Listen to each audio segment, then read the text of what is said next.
Bom dia, galerinha do José Pinho de Carvalho, tudo bem com vocês?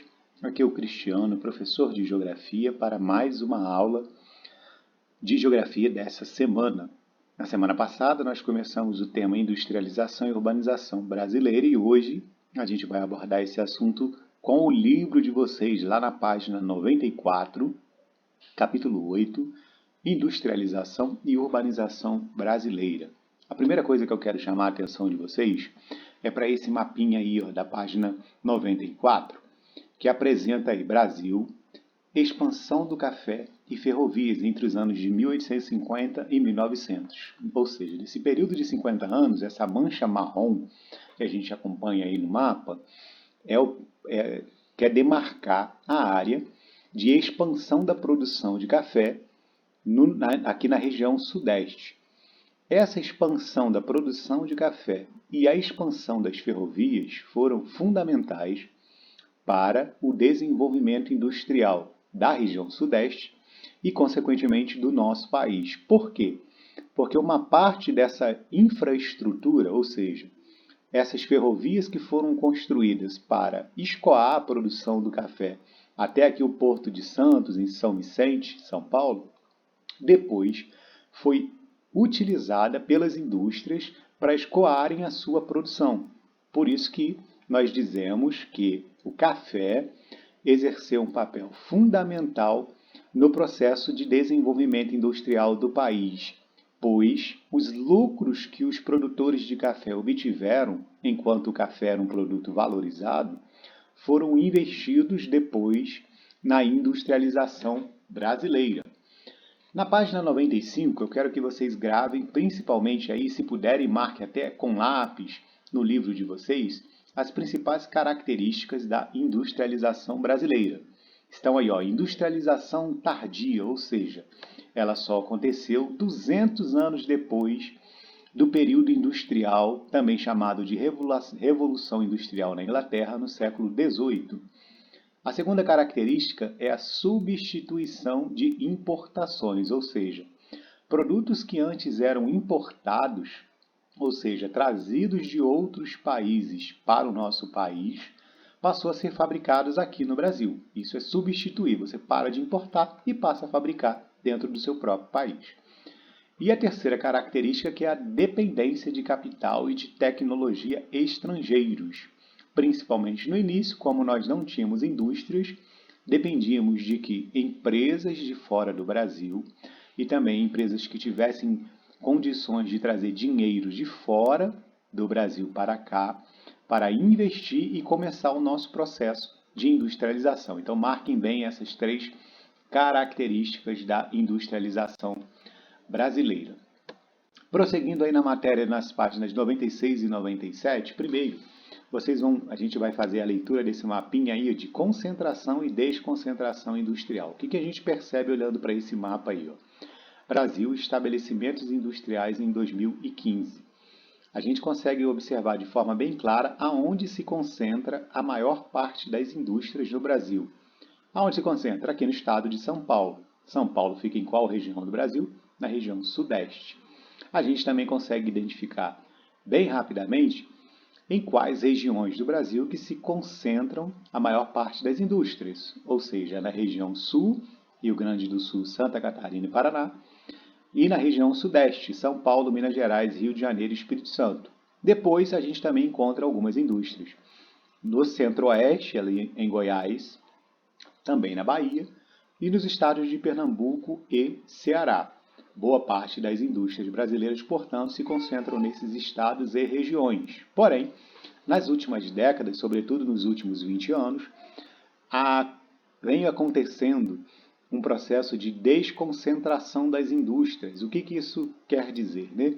Boa parte das indústrias que estavam aqui na região sudeste, por causa dos altos impostos, dos custos elevados dos terrenos e de outras desvantagens, estados aqui da região nordeste, principalmente, passaram a oferecer benefícios como terrenos gratuitos, isenção de impostos, para atrair empresas para estes locais e gerarem emprego.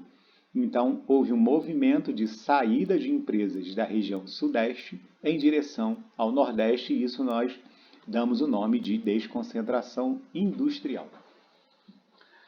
Uma vez que nós temos o processo de industrialização caminhando, nós precisamos de uma infraestrutura de rede de transportes.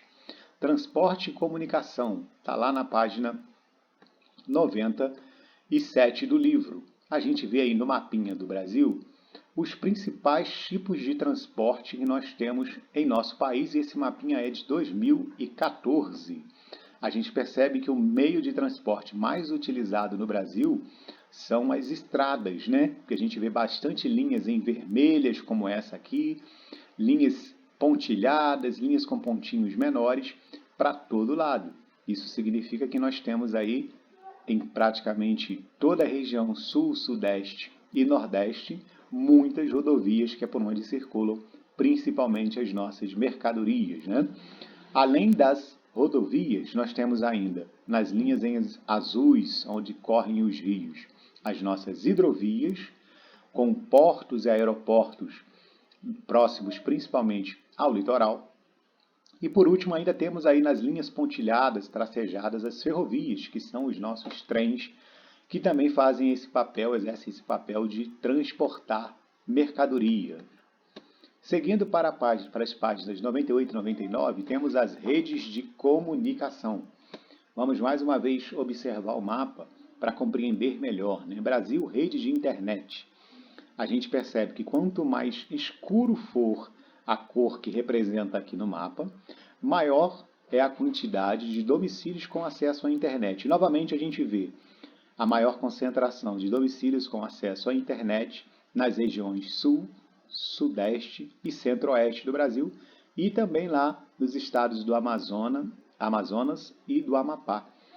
Mas, novamente, regiões sul, sudeste e centro-oeste, principalmente concentrando o maior número de acessos à internet. No Brasil, assim como o processo de industrialização ele é recente, gente, a urbanização também é recente, ou seja, aconteceu na segunda metade do século XX, mais ou menos nos últimos 50, 60 anos. Esse é um fenômeno recente e esse tipo de fenômeno, quando ele acontece de forma muito rápida, acarreta em alguns problemas, né? A gente vê aí na fotografia de satélite da página 99 a cidade de São Paulo. Essa mancha na imagem de satélite imensa aí, ó, é a cidade de São Paulo, que é a maior área urbana do nosso país. O que é uma área urbana? É uma área onde as concentrações de prédios, edificações, construções humanas podem ser observadas com maior facilidade. Isso é urbanização, que está intimamente ligada à industrialização. Quanto maior é o número de indústrias, maior será também o número de pessoas que moram próximas a essas indústrias para poderem trabalhar, para poderem sobreviver. Então, nós costumamos dizer, gente, já no finalzinho desse áudio, que industrialização e urbanização caminham de mãos dadas. Quanto maior é a quantidade de indústrias, maior será também a urbanização. Pessoas morando em cidades para poder trabalhar nas indústrias.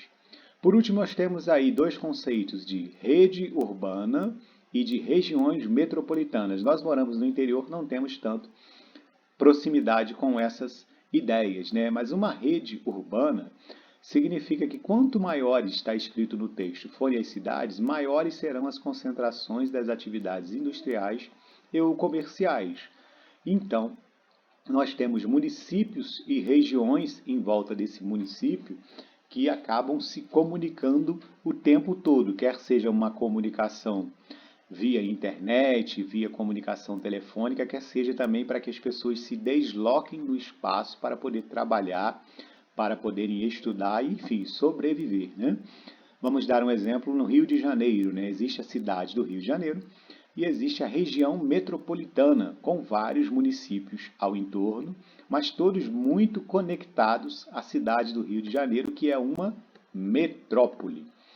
A cidade do Rio de Janeiro é uma metrópole e a palavra metrópole significa cidade-mãe, do grego mater polis.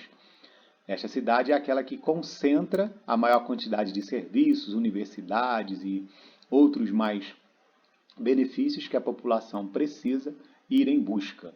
Quando essas áreas urbanas se misturam, vocês vão ver que tem uma palavrinha em negrito no livro de vocês, aqui na página 101, né? A palavrinha em negrito é conurbação. O que é conurbação? É quando as áreas urbanas de dois ou mais municípios se misturam, a gente não consegue perceber uma separação. Quando você vai à cidade do Rio de Janeiro, volto novamente a dar esse exemplo para finalizar, você não vê distância entre a cidade do Rio de Janeiro e Duque de Caxias. Está totalmente conectada às áreas urbanas de um e de outro. Quando acontece isso, a gente chama de conurbação, áreas urbanas que se mesclaram, se misturaram. A gente fica com o nosso áudio um pouquinho mais longo por aqui e qualquer dúvida, a gente está aqui no Zap para poder auxiliá-los. Um grande abraço.